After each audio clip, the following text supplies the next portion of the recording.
Wisconsin's Road America has once again played host to an enthralling sports car race.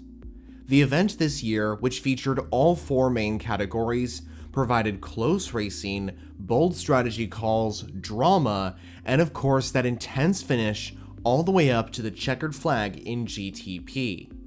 So this is the race review for the 2024 IMSA Sportscar Weekend at Road America.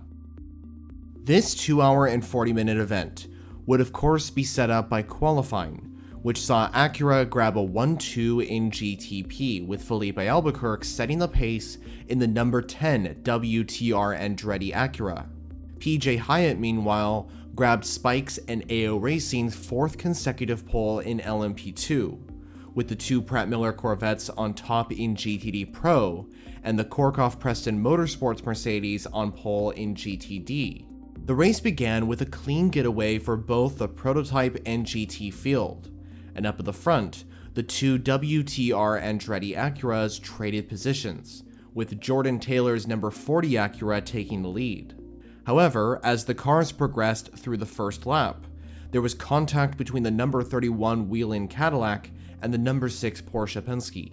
This incident happened at turn 6, and this turned around Durrani in the Cadillac, and Tandy in the Porsche Penske would ultimately be given a drive-through penalty as punishment.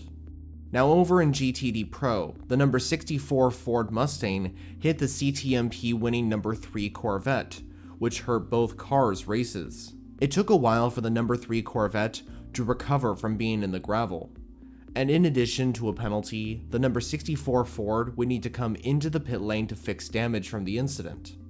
Now in GTP, the entry that impressed me the most across this entire event was the number 5 Mustang sampling Proton Porsche 963.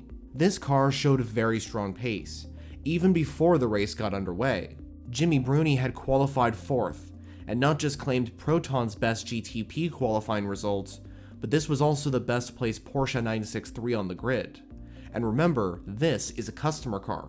At the start of this race, Bruni went side by side with Renger van de Zande's 01 Cadillac, and eventually got the number 5 Proton Porsche up into 3rd place. And the successful performance of this car wouldn't stop there, as in fact we would see later on in this event. As the race progressed, the number 6 Porsche would serve its penalty for the collision with the Whelen Cadillac, but would thankfully rejoin with the rest of the GTP field after our first caution of the day was called out. This was because the number 45 WTR Lamborghini in GTD had a problem, with smoke even visible from the car, which forced the entry to unfortunately retire.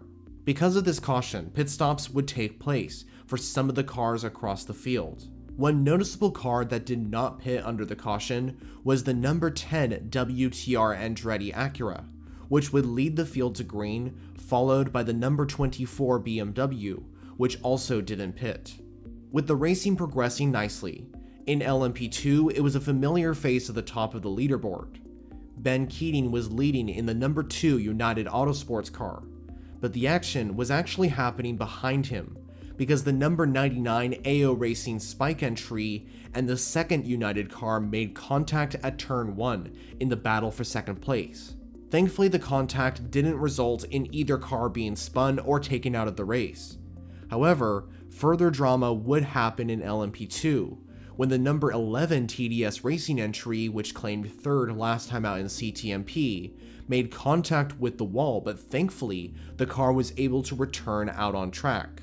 Before the car returned to the circuit though, some teams were anticipating another caution, and the race-leading number 10 Acura in GTP would come into the pit lane for a scheduled stop, therefore handing the overall lead to the number 5 Mustang sampling Porsche, which, as I explained earlier, was having a brilliant race, not just with a shot of the podium, but during this time, the overall win. Soon we got our biggest crash of the race, which interestingly saw 2 different crashes at the same time at the same part of the track. This all happened at the exit of turn 10, when the number 25 BMW had a crash while spinning with Nick Yellowly behind the wheel. And meanwhile, Sebastian Bourdais, who was right behind in the 01 Cadillac, also made contact with the wall. Because of this incident, the yellow flags were brought out again. The 01 Cadillac was able to continue, however, the day was done for the number 25 BMW, which was unfortunately the best placed RLL entry at the time in GTP. Despite showing some competitive pace, the BMW M Hybrid V8s were having such an unlucky time at Road America. First, the number 24 BMW had an accident in practice, which forced it to miss qualifying, and then this incident happened where the best placed car was now out of the race. Hopefully Rahal Letterman Lanigan Racing and BMW can get a stronger result at Indianapolis, but it's clearly not been their year in IMSA. When the race resumed, it was Ben Fiskal that would lead the field to green in the number 5 Proton Porsche. But Ricky Taylor would get an incredible run and immediately retake the lead for Acura at Road America. Fiskal would unfortunately drop a few more positions as the number 6 Porsche Penske moved into second and the 31 Cadillac moved into third. With under an hour to go, in GTD Pro it was Daniel Serra leading in the number 35 Conquest Racing Ferrari. And overall, the entire GT field was very close together and ultimately very competitive. However, drama would eventually follow in the GT field, as first, the number 65 Ford Mustang competing in GTD Pro would suffer some damage after contact with the number 27 GTD Heart of Racing Aston Martin.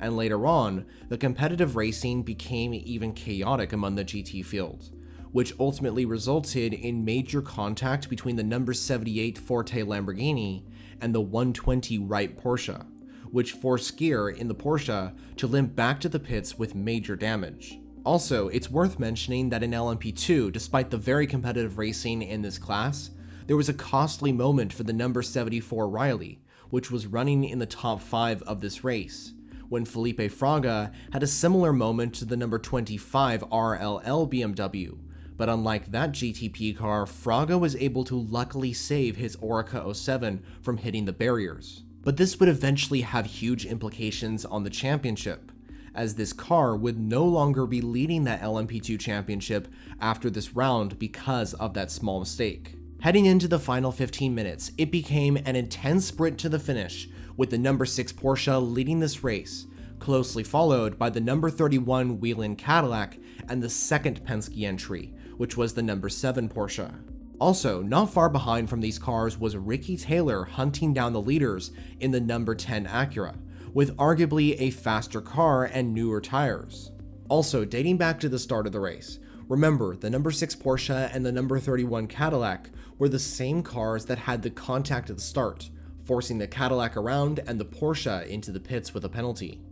And now, both cars were battling for the overall lead of this race, which proves why GTP is so unpredictable and exciting, because it never is over until the checkered flag. The strategy had worked out beautifully for both the two Porsche Penskes, which were now sitting first and second, in a 4-car fight for the overall lead with 5 minutes to go. Talk about a competitive field. Elsewhere in GTP, there was a spin at turn 6 for the 01 Cadillac in the final minutes of this race. It was definitely an unfortunate event for Chip Ganassi Racing, as their car dropped to the back of the GTP field, and this definitely wasn't a good sign for this team's championship hopes. Over in GTD, we saw a similar situation to what happened at Watkins Glen for the number 4 Corvette, when Parker Thompson in the number 12 Vassar Sullivan Lexus was forced to come down pit row from the race lead in the final minutes because there was not enough fuel for the RCF GT3 to continue to the end.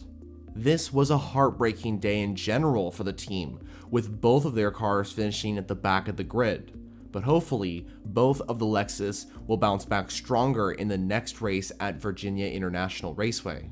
As the white flag fell, indicating that this was the final lap, and GT traffic was also a factor to deal with, the intensity grew in GTP, as the two Porsches from Penske led with a fast-charging Acura behind after Ricky Taylor got past the number 31 Cadillac into third. The traffic was definitely difficult to deal with, and it was unclear who was going to win this race even on the last lap. However, the Porsche drivers managed the situation well, and the number 6 Porsche brought home a Porsche Penske Motorsport 1-2, as Mathieu Jaminet and Nick Tandy brought home the 4th victory of the season for the team, with the number 7 championship leading car in second, and the number 10 WTR Andretti Acura completing the podium. In LMP2, it was Ben Hanley and Ben Keating that took the number 2 United Autosports entry to the win in that category. And considering this car had that massive crash in practice, this was a seriously incredible achievement. Actually, while on the subject of LMP2, I do want to congratulate JDC Miller Motorsports, after their number 79 car, which made its debut at Road America, achieved 2nd place in its first ever IMSA event. So congratulations to the whole team and drivers Gary Kraut and Scott Andrews for this marvelous achievement. The winners in GTD Pro were Conquest Racing. Their number 35 Ferrari secured the victory, driven by Daniel Serra and Giacomo Altoe. Not only was this Conquest Racing's first IMSA victory, but this was also the first win for a Ferrari 296 GT3 in the GTD Pro class outside of the Michelin Endurance rounds. Finally, in GTD, after the number 12 Lexus lost the lead, the number 96 BMW from Turner Motorsports took over and eventually won this race. Finally, this team and drivers Robbie Foley and Patrick Gallagher got a win in IMSA GTD this year. After losing the win at Laguna Seca in a disappointing way after a GTP car forced this BMW off track, this feels like redemption for Turner Motorsports as they finally get that win in 2024. Heading out of Road America, the championship standings in GTP continue to see the number 7 Porsche Penske at the top, with the 2nd Penske entry, the number 6 Porsche, now into 2nd after their win at this event. Moving down to 3rd is the Chip Ganassi 01 Cadillac, and the 2nd V-Series R from Action Express Racing is in 4th. And completing the top 5 is the number 40 WTR Andretti Acura. There's a lead change in the LMP2 standings as the 52 Inter Europol by PR1 Matheson Motorsports entry moves to the top, followed by the number 74 Riley, the number 18 Era Motorsport car, and both of the United Autosports entries, which have now moved into the top 5. The number 2 car is the highest United entry after getting the win at Road America, with the number 22 LMP2 entry now in 5th. In GTD Pro, the number 77 AO Racing Porsche, aka Roxy, is at the top of the standings, with the 23 Heart of Racing Aston Martin in 2nd, and completing the top 3 is the number 14 Vassar Sullivan Lexus. The number 3 Pratt Miller Corvette is in 4th, with the number 1 Paul Miller Racing BMW completing the top 5 after their successful 2nd place finish at Road America. Finally, in the GTD class, it's the number 57 Windward Racing Mercedes that continues to lead this championship.